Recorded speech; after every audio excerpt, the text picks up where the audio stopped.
Hey guys, let's make some Sublimation MDF wooden coasters. These coasters are available on my website. I have my designs printed and mirrored. First, I make sure to take off the plastic protective film.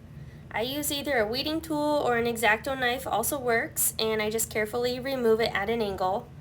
I'm going to line up the coasters with the design and tape them to the paper. My heat press is turned on and heated up to 385 degrees Fahrenheit. I like to use a pressing pillow to perfectly distribute even pressure, and I always use butcher paper to protect both my blanks and my press.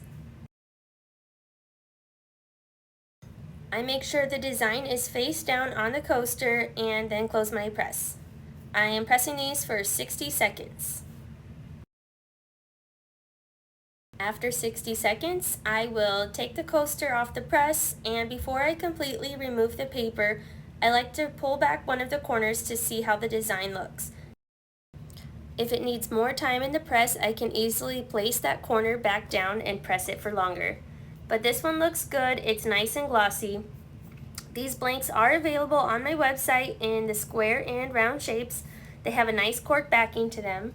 If you have any questions over what you've seen in this video, please leave me a comment.